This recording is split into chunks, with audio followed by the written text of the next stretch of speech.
or Saudi Arabia, hang them by their necks, pull out their fingernails, pull them off the streets, random drug testing with no cause, throw them into quasi-treatment prison camps, etc., down to the kind of model you have here in the South of, massive incarceration, prison sentences, all this sort of stuff, down to a less harsh mean of criminalization, then moving into this sort of European sort of model where, the Portugal model where we're not locking up people for simple drug possession and into that world and a more of a public health approach and more of a harm reduction approach and shifting resources from the punitive side to the treatment and prevention, all that sort of side, and focusing on accessing resources for people who struggle with drugs and all that, right? And then on the other hand, going over to this extreme, right, the free market drug policy. I call it something like Milton Friedman's wet dream, right? Basically free market except for some controls on access to kids, right? Cigarette policy in America during the 60s, 50s, right? And then looking what we're doing there, which is trying to move in this direction, which is you imposing taxation, time and place restrictions, other controls, education campaigns, etc., in order to reduce the harms and the consumption of tobacco as much as possible without actually beginning to embrace the costs of criminalization, right? There is an element of regressive taxation because cigarettes loom larger as a source of pleasure for poor people, so they get more pleasure, but then again, and you tax it higher, you take out a bigger part of their income, so there is a regressive downside to that, but by and large, the public health side is quite substantial there. And if you think about one way to think about drug policy, it's trying to stretch from this side in order to reduce the harms of criminalization, and trying to stretch from this side in terms of trying to reduce the harms of over-consumption, over-availability, and finding that proper medium.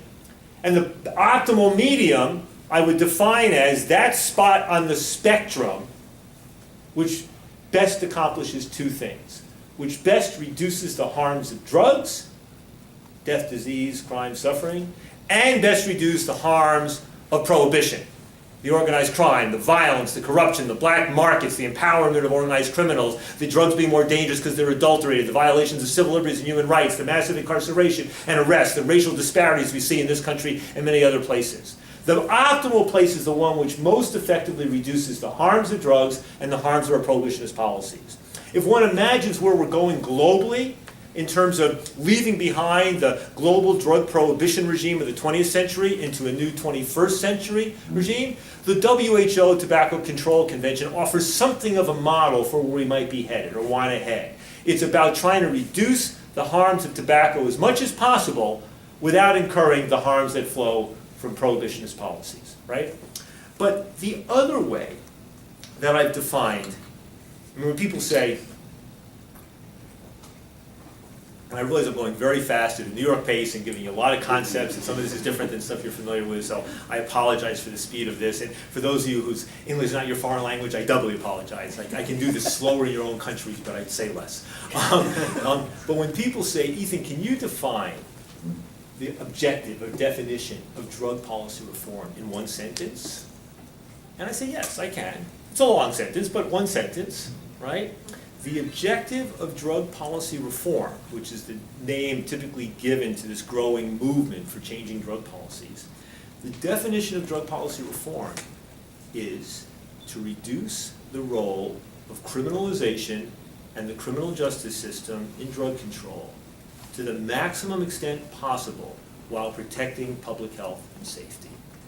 To reduce the role of criminalization and the criminal justice system in drug control as much as possible while protecting public health and safety. It's moving down the spectrum as much as we can up to the point where we begin to say, uh-oh, this raises the possibility of dramatic increases in availability and consumption that could undermine public health and maybe public safety, right? It's that directional element, that aiming in that direction, right?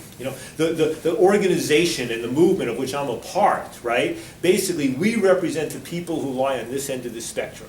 The people who go from the kind of legalize it all, either from a libertarian perspective or a fiscal perspective or a frustrated law enforcement perspective, to the people over here, who I might call the non-legalizing but harm reduction public health decriminalizers. right? The ones who don't want to legalize anything like alcohol or cigarettes, but do want to stop putting people in jail for drug possession, want to treat addiction as a health issue, want to shift resources, et cetera, et cetera. That's the spectrum that sort of my organization, this movement represents, right? Part of my struggle every day is trying to keep the battles within my own camp from exploding, keep everybody focused on moving the national debate from here to here, so that our debates are no longer esoteric debates happening in limited audiences, but our debates become the national debates. At that point, I'll retire, let all my allies take out their knives and fight among themselves between the kind of quasi-prohibitionist harm reduction public health model and the formally regulatory legal model, right? But that will be the mark of success, right?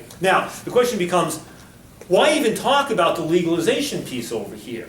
Right? I mean, first of all, apart from marijuana, it's unlikely to happen. You don't see public support growing for legalizing other drugs the way you do with marijuana in this country. The Dutch, who quasi-legalized marijuana in the late 70s, early 80s, you don't see support for legalizing the other drugs, right? So why even talk about it, right? And I think the reason to talk about it and to honor that legalization, the Milton Friedman, the libertarian, the free market, or whatever perspective, for two reasons. The first one is, it's a very useful tool for distinguishing between the harms associated with drugs per se and the harms that flow from government's prohibitionist policies. The harms that result from, that alcohol, the legal drug and all the harms from that, tobacco, legal drug, but even, the harms associated with drug use, addiction, etc., overdose per se. But on the other hand, understanding that when we look at our country, less than 5% of the world's population, almost 25% of the world's incarcerated population, highest rate of incarceration of any democratic society in history, highest rate of incarceration in the world, rates of incarceration of black men that grossly exceed the rates of incarceration in black people in apartheid South Africa, that exceed the rates of incarceration in the Soviet gulags of the 30s and the 40s. I mean, off the charts. And you here in Georgia are above average for America. I mean, so, Georgia is off the charts of off the charts. In fact, somebody told me yesterday that if you add up prison and parole and probation, in other words, people in the supervision of the criminal justice system, Georgia is number one among the 50 states in terms of the number of people in the supervision of the criminal justice system, which means you are the number one political jurisdiction in the world when it comes to locking up or otherwise criminal justice supervising your fellow citizens. And the notion that you are living in a state that, look, if we were normal, if we were average when it came to incarceration, and somebody else locked up and criminally supervised people the way we do, we would point at them and say, that's a massive violator of human rights. They may not be executing people and torturing people and stuff like that, but that's a gross violation of human rights. Everybody saw. Now, when you live in the political jurisdiction that happens to be the number one violator of human rights in the world, if you're looking at this criteria, you go, really? That's kind of interesting. It doesn't feel that way to me. I mean, it's gorgeous outside, Most people are in prison. I mean, come on, what's the big deal? I mean, but that's sort of the way in which we've kind of blinkered our ways from understanding what we're living. And where those institutions of incarceration and the people living under supervision of criminal justice supervision at these levels, unparalleled by any other society in the world, is that a public health issue? I think one of the most interesting areas of public health research in the future is understanding the public health implications of mass incarceration and, for that matter, mass surveillance of our society. It's going to involve new techniques, new ways of thinking, but understanding that as a public health issue, if we can redefine the gun issue and the gun control issue in public health terms, then I think we can redefine mass incarceration in public health terms. Wonderful book recently by Ernie Drucker, sort of beginning to address that issue on that way. Right? So, one reason for doing it is to distinguish between the harms of drugs and the harms of a prohibitionist approach. It's understanding that when HIV took off in this country among injecting drug users in the 1980s, right? And then you look what Australia, the Netherlands, and the UK, Margaret Thatcher's UK did in the mid-80s, which was, well, wait a second, we want to stop people from using drugs, but we gotta, first of all, prioritize stopping the spread of this deadly virus for which we have no cure. And they instantly started doing needle exchange programs, putting out buckets and treatment programs, dirty needles here, clean needles here. Common sense told you that was the thing to do. And then there were those little studies early on where they figured out that, injecting drug users who were diabetic were less likely to be HIV positive than injecting drug users who were not diabetic. Why? Duh. Because the diabetics could get the clean syringes in a pharmacy and the other ones can't, right? I mean, simple science and common sense. But in America, no, no, no. Sorry. You know, that would be aiding and abetting people's drug addiction. They need to bottom out. We don't want to more. You had right-wing conservatives, you had black ministers, you had all sorts of people just basically saying those people are better off dead, right? And the result was what? Close to 250,000 people dying directly or indirectly because of the link between injection drug use and HIV, but really because of the failure of our country to institute the sorts of harm reduction measures like needle exchange, access to sterile syringes, et cetera, expanded access to methadone maintenance, that other countries were doing and were. And that cost was essentially the, don't call it murder, but the allowing close to 250,000 people to die who would not have died if we'd had the policies that other countries embraced early on, right? So focusing on legalization says, let's separate this out.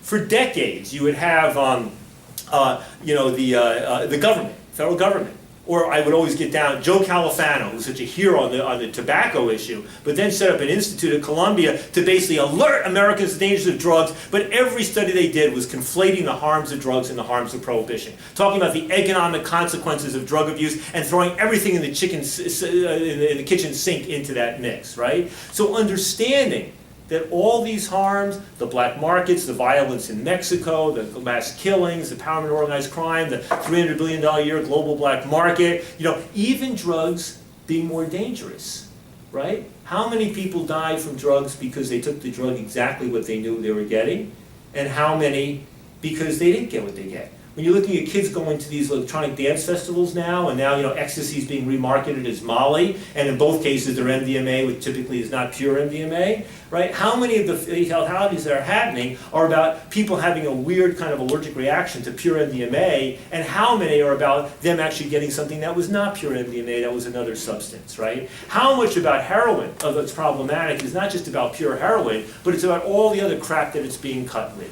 right? How much of any of these substances is about the problem? Even with marijuana, we have to be careful because who knows how it's being grown and things like that, which can be an issue, especially for people using it medicinally, right? So that, first of all, legalization helps us to understand that distinction, that pivotal distinction between the harms of drugs per se and the harms of prohibitionist policies. The second reason to think about the legalization thing, to try to imagine that Milton Friedman's wet dream scenario, the kind of over-the-counter availability of every drug, right?